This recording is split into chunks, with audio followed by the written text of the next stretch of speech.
Halo guys, perkenalkan nama saya Sasa Sabila. Saya dari Universitas Indrapasta. Saya di sini akan membawakan presentasi yang telah saya buat dengan judul Ontologi sebagai Pengembangan Ilmu dari mata kuliah Filsafat Ilmu dengan NPM 20221450174. Di sini saya akan membahas tentang ontologi. Definisi ontologi. Istilah kata ontologi berasal dari perkataan Yunani, yaitu on is being and logos is logic. Maksudnya, ontologi adalah the theory of being qua being, or teori tentang keberadaan sebagai keberadaan.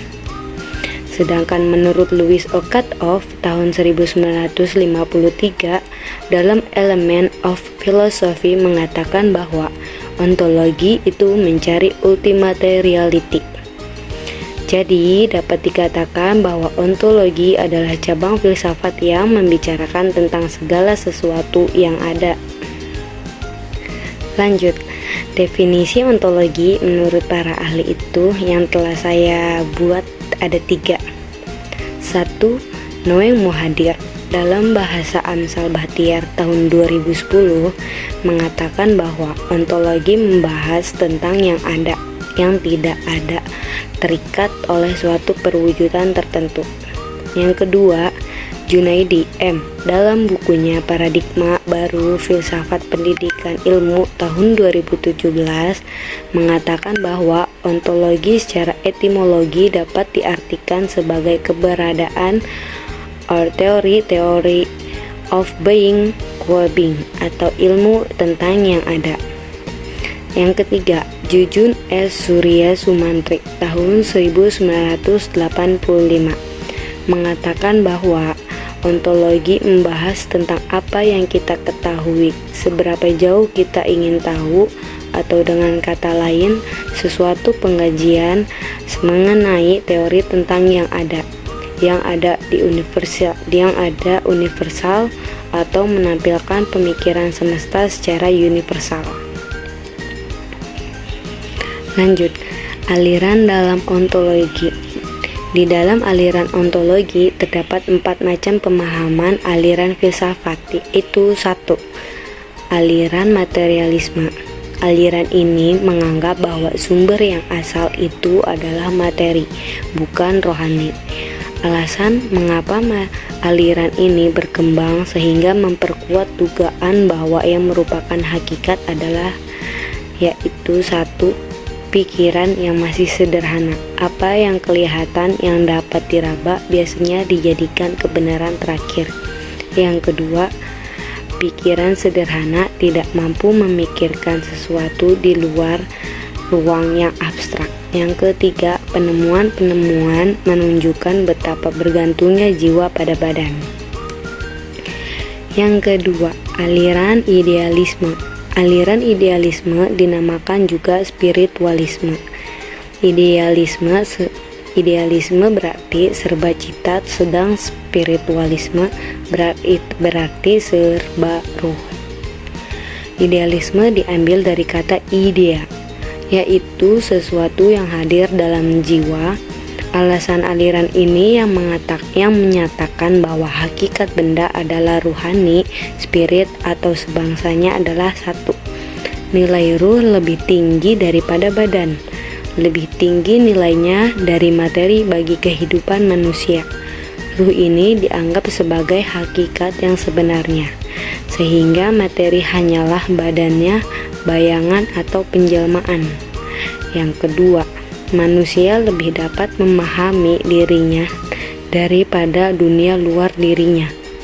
Yang ketiga, materi ialah kumpulan energi yang menempati ruang benda, tidak ada yang ada energi itu saja. Yang ketiga, aliran dualisme. Dualisme adalah aliran yang mencoba memadukan antara dua paham yang saling bertentangan, yaitu materialisme dan idealisme. Materi ini muncul bukan karena adanya ruh, begitupun ruh muncul bukan karena adanya materi. Tapi dalam perkembangan selanjutnya, aliran ini masih memiliki masalah dalam menghubungkan dan menyelaraskan kedua aliran tersebut. Contoh aliran tersebut yang dimaksud yaitu Allah atau alam semesta, roh atau materi, jiwa atau badan, dunia yang kelihatan atau dunia yang tidak kelihatan, dunia indrawi atau dunia intelektual, realistis aktual atau realistis kemungkinan, kekuatan kebaikan atau kekuatan kejahatan, dan sebagainya. Menurut Descartes tahun 1996 sampai 1650 Masehi, yang dianggap sebagai bapak filsafat modern yang pertama kali mengidentifikasi dengan jelas pikiran dengan kesadaran, dengan membedakan dengan otak sebagai tempat kecerdasan, sehingga dia adalah yang pertama merumuskan permasalahan jiwa raga dalam bentuknya yang ada sekarang. Yang keempat, aliran agnostisisme. Aliran agnostisisme adalah paham yang mengatakan bahwa manusia tidak mungkin mengetahui hakikat manusia di balik kenyataannya. Timbul aliran ini dikarenakan belum dapatnya orang yang mengenal dan mampu menerangkan secara konkret akan adanya kenyataan yang berdiri sendiri dan dapat kita kenal. Contohnya aliran agnostisisme yaitu seperti 1. Kamus Besar Bahasa Indonesia atau KBBI menerjemahkan agnostis adalah orang yang berpandangan kebenaran tertinggi, misalnya Tuhan, tidak dapat diketahui dan tidak mungkin akan dapat diketahui. Perbuatan atau pernyataan bakti terhadap Allah atau Tuhan yang didasari oleh peraturan agama, maka tentunya para agnostik enggak membutuhkan ibadah berbentuk ritual dalam menyelami kedekatan dengan Sang Maha Pencipta. Di sini akan menjelaskan sudut pandang ontologi. Dua jenis sudut pandang tentang hakikat kenyataan melalui ontologi antara lain 1. Kuantitatif, yaitu dengan mempertanyakan apakah kenyataan itu tunggal atau jamak. Yang kedua, kualitatif, yaitu dengan mempertanyakan apakah kenyataan itu realistis, tersebut memiliki kualitas tertentu, seperti misalnya daun yang memiliki warna kehijauan, bunga mawar yang berbau harum. Selanjutnya yang biasa ditemukan pertanyaan ontologi. Ada beberapa pertanyaan ontologi yang melahirkan aliran-aliran dalam filsafat. Misalnya pertanyaan 1, apakah yang ada itu atau biasa disebut what is being? Yang kedua, bagaimanakah yang ada itu atau how is being? Dan ketiga, dan di manakah yang ada itu, where is being? Di sini saya akan menjelaskan karakteristik ontologi. 1. Ontologi adalah studi tentang arti ada dan berada, tentang ciri-ciri esensial dari yang ada dalam dirinya sendiri menurut bentuknya yang paling abstrak. Yang kedua, ontologi adalah cabang filsafat yang mempelajari tata dan struktur realitas dalam arti seluas mungkin, dengan menggunakan kategori-kategori seperti ada atau menjadi, aktualisasi atau potensialisasi, nyata atau penampakan, esensi atau ekstensi, kesempurnaan, ruang dan waktu, perubahan, dan sebagainya. Yang ketiga, ontologi dalam cabang filsafat yang mencoba melukiskan hakikat ada yang terakhir, yaitu yang 1, yang absolut, bentuk abadi, sempurna, dan keberadaan segala sesuatu yang mutlak bergantung kepadanya. Yang keempat, ontologi adalah cabang filsafat yang mempelajari tentang status realitas, apakah nyata atau semu. Yang berikutnya saya akan menjelaskan aspek-aspek ontologi dalam ilmu pengetahuan. yaitu satu, sistematis, saling berkaitan satu sama lain secara teratur dalam suatu keseluruhan. Berarti dalam usaha menemukan kebenaran atau menjabarkan pengetahuan yang diperoleh menggunakan langkah-langkah tertentu yang teratur dan terarah sehingga menjadi suatu keseluruhan yang terpadu. Yang kedua, koheren, atau unsur-unsurnya harus bertautan, tidak boleh mengandung uraian yang bertentangan. Berarti setiap bagian dari jabaran ilmu pengetahuan itu merupakan rangkaian yang saling terkait dan berkesesuaian atau konsisten. Yang ketiga, rasional, harus berdasarkan pada kaidah berpikir yang logis atau benar. Yang keempat, universal, muatan kebenarannya sampai tingkat umum yang berlaku di mana saja. Fungsi dan manfaat ontologi.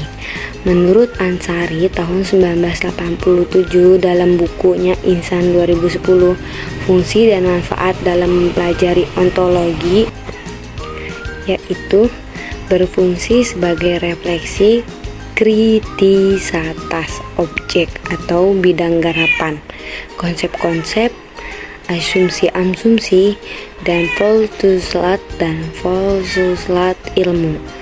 Di antara asumsi dasar keilmuan antara lain satu, dunia ini ada dan kita dapat mengetahui bahwa dunia ini benar ada. Yang kedua, dunia empiris, dapat diketahui oleh manusia dengan panca indera.